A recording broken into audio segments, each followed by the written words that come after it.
Hello les amis, je vous retrouve pour une nouvelle vidéo sur le football anglais et la Première Ligue et je vais vous présenter le match Everton contre Nottingham Forest. C'est un match qui a lieu ce dimanche 29 décembre 2024 à 16 h pour le compte de la 19e journée du championnat d'Angleterre Première Ligue saison 2024-2025. Alors Everton c'est le 15e du classement qui reçoit Nottingham Forest, le 4e surprise de ce classement. Dans cette vidéo on va revenir sur le classement de la Première Ligue avec les statistiques des deux équipes. On verra ensuite le classement des meilleurs buteurs et des meilleurs passeurs toujours en Première Ligue, puis on enchaînera par les 10 derniers résultats, toutes compétitions confondues, les stats d'Everton et de Nottingham Forest, ce qui nous permettra d'avoir une idée et une tendance à cette rencontre. Alors donc au classement, on a Everton qui est 15e avec 17 points en 17 matchs, 3 victoires, 8 nuls, 6 défaites, 15 buts marqués, 22 encaissés, moins 7 de différence de but. Ils sont plutôt dans le bas du classement, ils n'ont pas beaucoup d'avance sur les premiers relégables. Ils ont un match en retard, mais bon, le match en retard c'est contre Liverpool, donc bon, on peut imaginer que ça va être très compliqué pour eux. Ils ont donc besoin de prendre des points, mais en face, il y a Nottingham Forest qui est 4e avec 34 points en 18 matchs, 10 victoires, 4 nuls, 4 défaites, 24 buts marqués, 19 encaissés, plus 5 de différence de but. Nottingham Forest marche très très fort, c'est assez incroyable, ils ne sont qu'à 2 points du deuxième Arsenal, c'est quand même fou.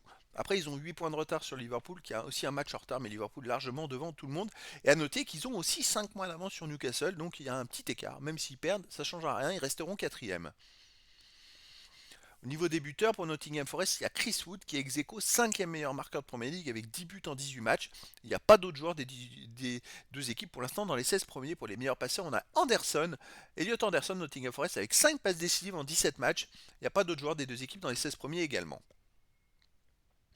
Les 10 derniers résultats, toutes compétitions confondues, Everton, bon, ils sont dans le bas du classement, c'est 2 victoires, 6 nuls, 2 défaites, 8 buts marqués seulement, 7 buts encaissés seulement, plus 1 de différence de but, c'est vrai qu'ils ont perdu que 2 fois, donc une fois 4-0. Donc c'est-à-dire que sur les 7 buts, ils ont pris 4 dans un match et 3 dans les 9 autres matchs. Voilà, c'est pour vous donner un ordre d'idée. Ils font beaucoup de matchs nuls. C'est pour ça qu'ils ont du mal à s'éloigner de la zone rouge, parce qu'ils ont le potentiel pour. Leur problème, c'est qu'ils font trop de matchs nuls. Après, le dernier match nul, c'est à Manchester City. Il y a quelques jours, ils ont fait un partout. Et Haaland avait même raté un péno. Donc c'était quand même une bonne performance. Chez eux, ils restent sur un nul contre Chelsea 0-0, si Chelsea qui était deuxième à ce moment-là. Sinon, regarde, mais c'est quand même fou. Les 3 derniers matchs, ils ont fait 3 fois match nul contre les trois équipes qui étaient l'année passée. Chelsea, Arsenal, alors, ils ont fait 0-0 Arsenal, un 0-0 à domicile contre Chelsea et un partout à Manchester City. C'est quand même une belle perf, mais ça rapporte que 3 points malheureusement. Alors sinon, avant à domicile, ils avaient gagné 4-0 contre Wolverhampton, ils ont fait 0-0 contre Brentford, ils ont aussi fait un partout contre Fulham. Donc voilà, sur les 4 derniers matchs à domicile, il n'y a quand même qu'une victoire, 3 matchs nuls, ils ont pris qu'un seul but, c'est quand même solide, très solide en ce moment.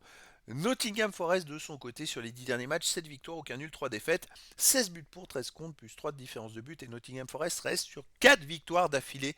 C'est quand même très très fort, ils ont trouvé une régularité.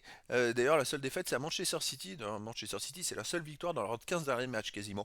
Mais voilà, en ce moment ça marche très très très très fort pour Nottingham Forest. Alors là voilà, ils auront fort à faire avec une équipe d'Everton qui à domicile ou à l'extérieur en ce moment fait des nuls contre tout le monde, même contre les meilleurs. En Nottingham Forest à l'extérieur reste sur une victoire 2-0 à Brentford, sinon ils ont gagné 3-2 à Manchester United, ils ont perdu 3-0 à Manchester City, ils ont perdu 3-0 à Arsenal et ils ont gagné 3-1 à Leicester. Donc chez les très gros ils ont quand même un peu de mal, il manque le petit truc, mais voilà, c'est quand même une équipe, alors, à noter quand même c'est la seule équipe qui a gagné à l'extérieur, en plus qui a gagné contre Liverpool, ils ont gagné 1-0 à Liverpool, donc c'est quand même du lourd. Bah écoutez, moi je les verrais bien gagner à Everton, je verrais bien un 1-0 ou 2-1, un petit score, mais je les verrai bien gagner. Après, dans le foot, tout est possible. Et donc, les amis, je vous donne rendez-vous ce dimanche 29 décembre 2024 à 16 h pour le match de football de la 19e journée du championnat d'Angleterre Premier League saison 2024-2025. Everton, le 15e du classement, reçoit Nottingham Forest, le 4e. Voilà, les amis, je vous dis à très bientôt pour une nouvelle vidéo.